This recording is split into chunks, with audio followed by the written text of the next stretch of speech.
ये जो तस्वीर आप देख रहे हैं, ये दुनिया की सबसे बड़ी ओपन जेल कही जाने वाली गज़ा पट्टी की तस्वीर है और इस तस्वीर में आपको चारों तरफ मलबे के ढेर नज़र आ रहे हैं क्योंकि बीते करीब-करीब 20-22 दिनों के अंदर जिस तरीके से इज़राइल ने फ़ज़ाई हमले किए हैं गज़ा पट्टी पर, उससे पूरा गज़ा पट्टी तहस-नहस होता नज़र आ रहा है। न सिर्फ़ ये कि इज़राइल ने गज़ा पट्टी में रिहायशी इलाकों को निशाना बनाया है, बल्कि उसके अलावा मस्जिदों को निशाना बनाया है, हॉस्पिटल्स को निशाना बनाया है और कई सारे कैंप्स जहाँ पर बड़ी संख्या में पनाह गुज़ीर रहते थे, उन कैंपों को भी निशाना बना करके नेस्तनाबूद कर दिया है। और इस अब तक की पूरी घटना में करीब-करीब 7,000 फ़लस्तीनी शहीद हुए हैं और जबकि अब तक खबर ये है कि 1,500 के करीब इज़राइली भी हलाक हुए हैं। और आल तस्वीर ये है कि गज़ा पर फ़ज़ाई हमले के साथ-साथ अब ताज़ा सूरत हाल ये है कि इज़राइल ने ज़मीनी हमला भी कर दिया है और ज़मीनी हमला इससे पहले भी किया था कुछ रोज़ पहले, लेकिन वो जायज़ा लेकर के केवल वापस आ गया था और इस दौरान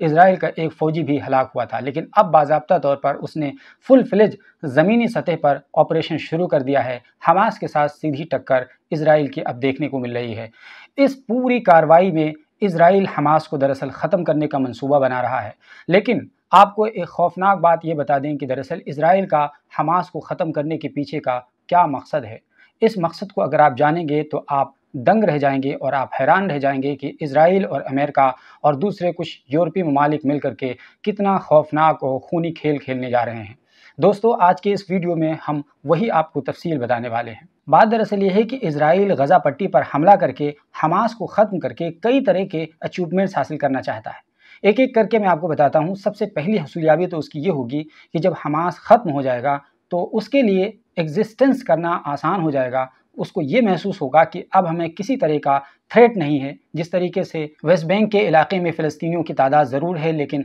उस तरफ से कमोबेश इज़राइल को बहुत ज़्यादा थ्रेट नहीं है। तो इसी वजह से सबसे पहले वो हमास को ख़त्म करना चाहता है ताकि उसको जो बहुत बड़े पैमाने पर थ्रेट है और जगह-जगह उसके एग्जिस्टेंस को दिक्कतें हैं, वो दूर हो जाएँ। एक पहली हसूलियाबी ये होगी और दूसरा अचीवमेंट ये होगा कि इज़राइल दरअसल इज़राइल न रह करके बल्कि वो ग्रेटर इज़राइल बनाना चाहता है और जब ग्रेटर इज़राइल बनेगा तो उसमें हमास बहुत बड़ा रोड़ा है, क्योंकि हमास के रहने की सूरत में इज़राइल कभी भी ग्रेटर इज़राइल नहीं बना सकता है,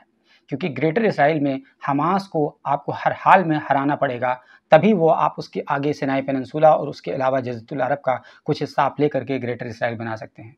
इस सूरत में ग्रेटर इज़राइल का ख्वाब हमास के रहते हुए पूरा नहीं हो सकता। तीसरी हसूलियाबी ये होगी कि दरअसल उस तमाम अरब के इलाकों पर इज़राइल और अमेरिका जो भी मादनियात हैं, उन पर वो कंट्रोल हासिल करना चाहते हैं और हमास के रहते हुए ये कतई मुमकिन नहीं हो सकता है, क्योंकि इज़राइल हमास के रहते हुए अपने एग्जिस्टेंस को जूझता रहेगा। हसूलियाबी नंबर 4 यानी चौथी चीज़ जो इज़राइल हासिल करना चाहता है, वो ईस्ट यरूशलेम पर कब्ज़ा करना चाहता है मुकम्मल तौर पर और अपनी राजधानी बाज़ाब्ता तौर पर ईस्ट यरूशलेम को बनाना चाहता है। हालाँकि अब तक उसकी राजधानी को अमेरिका के अलावा किसी भी देश ने ईस्ट यरूशलेम में मान्यता नहीं दी है। उसकी राजधानी तेल अवीव है और दुनिया के जितने भी एम्बेसीज़ हैं, वो तेल अवीव में ही उनकी एम्बेसीज़ हैं। तो इस तरीके से वो कंप्लीटली फुल फ्लेज यरूशलेम को, ख़ास से ईस्ट यरूशलेम में वो अपनी राजधानी कायम करना चाहता है। उसके पीछे का बुनियादी मकसद ये है कि जिस तरीके से वहाँ यहूदियों का मुक़द्दस मकाम है, दीवार गिरिया या वेस्टर्न वॉल जिसके कहते हैं, और उसके साथ ही साथ लगा हुआ पूरा जो हरम शरीफ का इलाका है, जिसमें मस्जिद अक्सा है, डोम ऑफ द रॉक है, यानी उस पूरे पहाड़ी के इलाके को जिसको मुसलमान हरम शरीफ कहते हैं और ज्यूज़ अपनी ज़ुबान में उसको टेंपल माउंट कहते हैं, क्योंकि उनका मानना है कि यहाँ पर हम हैकल सुलेमानी तैयार करेंगे, यानी थर्ड टेंपल की तामीर, और वो तभी मुमकिन हो सकेगी जब तक वहाँ पर इज़राइल का पूरा मुकम्मल कंट्रोल नहीं हो पाएगा और मस्जिद अक्सा और यानी हरम शरीफ के पूरे कंपाउंड को मिसमार नहीं किया जा सकेगा, तब तक ये मुमकिन नहीं हो पाएगा। तो ये हसूलियाबी नंबर 4 होगी। और इसके अलावा जहाँ तक बाज़ लोगों का ये मानना है कि शायद ये सिर्फ़ और सिर्फ़ धर्म की लड़ाई हो सकती है और यरूशलेम को हासिल करने की लड़ाई हो सकती है हमास से, लेकिन इसके बहुत आगे की चीज़ इज़राइल सोच रहा है और वो चीज़ ये है कि दरअसल इज़राइल एक ऐसी नहर बनाने की कोशिश कर रहा है जो सुएज़ कनाल के पैरेलल होगा। सुएज़ कनाल के बारे में थोड़ा-सा आपको बता दें कि सुएज़ कनाल एक ऐसी नहर है जो कि रेड सी से होते हुए मेडिटेरेनियन सी को जाती है और ये मैन मेड है। बाज़ाब्ता फ्रांस और ब्रिटेन की मुश्तरका इस्तेमारियत की बुनियाद पर उसको खोदा गया था। 10 सालों की मुद्दत में 1859 से लेकर के 1869 यानी कुल 10 सालों की मुद्दत में 19वीं सदी के आखिर में इस नहर को खोदा गया था। और अगर इसकी लंबाई की बात करें तो इसकी लंबाई करीब 193 किलोमीटर की लंबाई है। और जहाँ तक चौड़ाई की बात है तो ये 205 मीटर की चौड़ाई है, और गहराई की बात है तो लगभग 25 मीटर की गहराई है। ओवरऑल बात करें तो ये जो सुएज़ कनाल है वो रेड सी से होते हुए मेडिटेरियन सी को जाने का एक बहुत बेहतरीन और कह सकते हैं एक गोल्डन रूट है, और एक शह रग है यूरोप और एशिया की। कह सकते हैं कि एक बहुत इंपॉर्टेंट पार्ट है, और जाहिर है कि ये अभी फ़िलहाल मिस्र के कंट्रोल में है। और अमेरिका, इज़राइल और जितने भी यूरोपीय ममालिक हैं वो ये सोच रहे हैं कि मिस्र का अभी बादशाह हमारे कंट्रोल में ज़रूर है, अब्दुल फ़त्ताह अल-सीसी, लेकिन आने वाले दिनों में क्या कुछ हो जाए, कौन सी सरकार वहाँ बने, किस तरह के हालात बने, कुछ भी नहीं कहा जा सकता। इसी वजह से हमें हर हाल में सुएज़ कनाल को छोड़ करके सुएज़ कनाल के पैरेलल एक ऐसी नहर बनानी है जिससे हमारे मफादात वाबस्ता हों, और वो नहर होगी बेन गुरियन कनाल। दरअसल डेविड बेन गुरियन जो इज़राइल के पहले प्रधानमंत्री थे, उन्हीं के नाम से ये पूरा प्रोजेक्ट बेन गुरियन कनाल प्रोजेक्ट के नाम से बनाया गया है,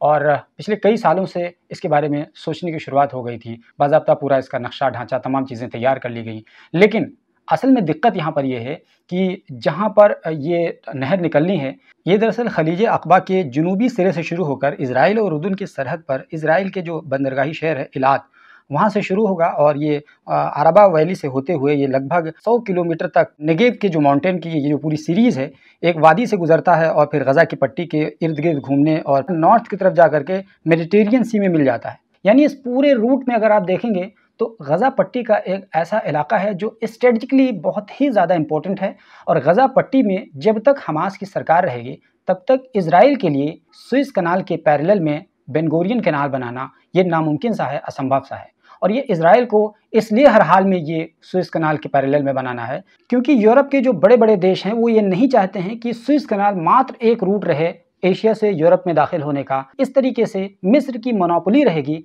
और हमारी मजबूरी रहेगी हर हाल में मिस्र को अपने पाले में रखने का। लेकिन जब हम इस तरीके से डेविड बेन गुरियन कनाल बना लेंगे, अब ऐसी सूरत में मिस्र जाए भाड़ में, हमारा रिलाई उससे ख़त्म हो जाएगा, और हम इज़राइल के रास्ते से होते हुए हम यूरोप को एक तरीके से गेट दे देंगे। और जब ये गेट मिल जाएगा यूरोप को, तो फिर यूरोप के तमाम देशों के लिए आसानी हो जाएगी ये जो गल्फ़ के जितने भी तेल, ज़खायर, गैस और जितने भी मादनियात हैं उनको एक्सपोर्ट इंपोर्ट करने का। वरना अगर ये रास्ता नहीं होता है और सुएज़ कनाल पर हमारा किसी भी प्रकार से कंट्रोल खो जाता है, तो फिर हमें हर हाल में अफ्रीका के नीचे होते होते और पूरा अफ्रीका घूम करके एक बहुत ही लंबे रूट के साथ यूरोप में दाखिल होना पड़ेगा। यानी ओवरऑल ये कहें कि यूरोप की और अमेरिका की एक बहुत बड़ी चालाकी है। अमेरिका की चालाकी तो एक दूसरे लेवल की है, लेकिन यूरोप के जो भी जैसे ब्रिटेन हो गए, फ्रांस हो गए, इटली हो गए, जर्मनी हो गए, ये जो लोग सपोर्ट कर रहे हैं फ़िलहाल इज़राइल का, उसके पीछे का सबसे बड़ा बुनियादी मकसद ये है। वरना फ्रांस और इटली और ब्रिटेन को तेल अवीव उनकी दारुल हुकूमत रहे या जेरूशलम रहे, उससे क्या लेना देना है?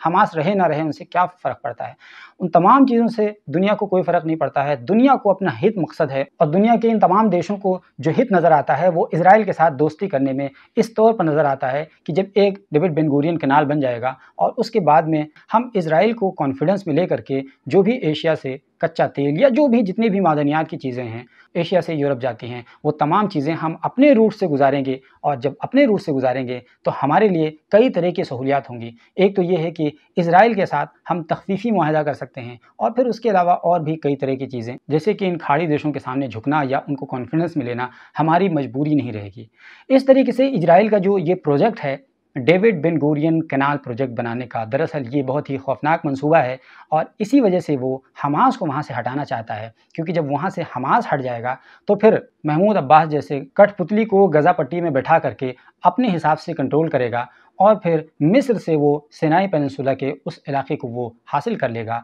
और फिर उसके बाद में अपना मनमानी करेगा और जैसा चाहा करेगा। क्योंकि अमेरिका, इज़राइल और यूरोपियन देश अब बिल्कुल नहीं चाहते हैं कि वो खाड़ी देशों पर रिलाई करें, खाड़ी देशों पर निर्भर हों। यही वजह है कि वो अपने पैरों पर खड़ा होना चाहते हैं, सेल्फ डिपेंडेंट होना चाहते हैं, और इसी वजह से वो गज़ा को ताराज कर रहे हैं, हमास को ख़त्म करने का मंसूबा बना रहे हैं। लेकिन दोस्तों, यहाँ पर आपको बता दें कि हमास को ख़त्म करने का मंसूबा इज़राइल का आज से नहीं है, बल्कि शुरू से ही है, लेकिन अब तक वो कामयाब नहीं हो पाए हैं। और ये कोई पहली ऐसी बात नहीं है कि वो गज़ा में दाखिल हुए हैं ज़मीनी सतह पर। इससे पहले आपको याद होगा कि 2014 में भी एक बार इज़राइल गज़ा में अंदर गया था, दाखिल हुआ था, लेकिन वो हमास के हमलों से पिट-पिटा करके ऐसा 4-5 दिनों के अंदर ही भाग के वापस आ गया था। तो इस वजह से ये इज़राइल अपनी ताकत आज़मा रहा है, लेकिन शायद इज़राइल इस मामले में कामयाब नहीं हो पाएगा, क्योंकि गर्चे उसके पास आधुनिक हथियार हैं, मॉडर्न तकनीक है, बहुत तरह की आधुनिक चीज़ें हैं, लेकिन इज़राइल के पास ज़मीन नहीं है, ज़मीन हमास की है। और हमास अपनी ज़मीन का इस्तेमाल कैसे करेंगे उनको अच्छी तरीके से पता है। गोरिल्ला वार के ज़रिए से इज़राइल के नाक में दम करके रख देंगे, ऐसा तजिज़िया निगारों का मानना है। ओवरऑल ये कहें कि ये तमाम लोग अपनी चालें चल रहे हैं, लेकिन सबकी चालें लिखी हुई हमेशा कामयाब नहीं हो पाती हैं। देखने वाली बात ये होगी कि आने वाले दिनों में क्या कुछ नतीजा निकल कर के सामने आता है। दोस्तों, इस पूरे मामले में आपको क्या लगता है? क्या इज़राइल वाक़ई में अपने मकसद में कामयाब हो पाएगा, या इज़राइल को एक बार फिर से मुँह की खानी पड़ेगी? जो भी आपकी राय बनती हो, आपको समझ आता हो, हमें कमेंट बॉक्स में ज़रूर बताइए और हमारे चैनल पर पहली बार आए हैं तो प्लीज़ ज़रूर सब्सक्राइब कर लीजिए।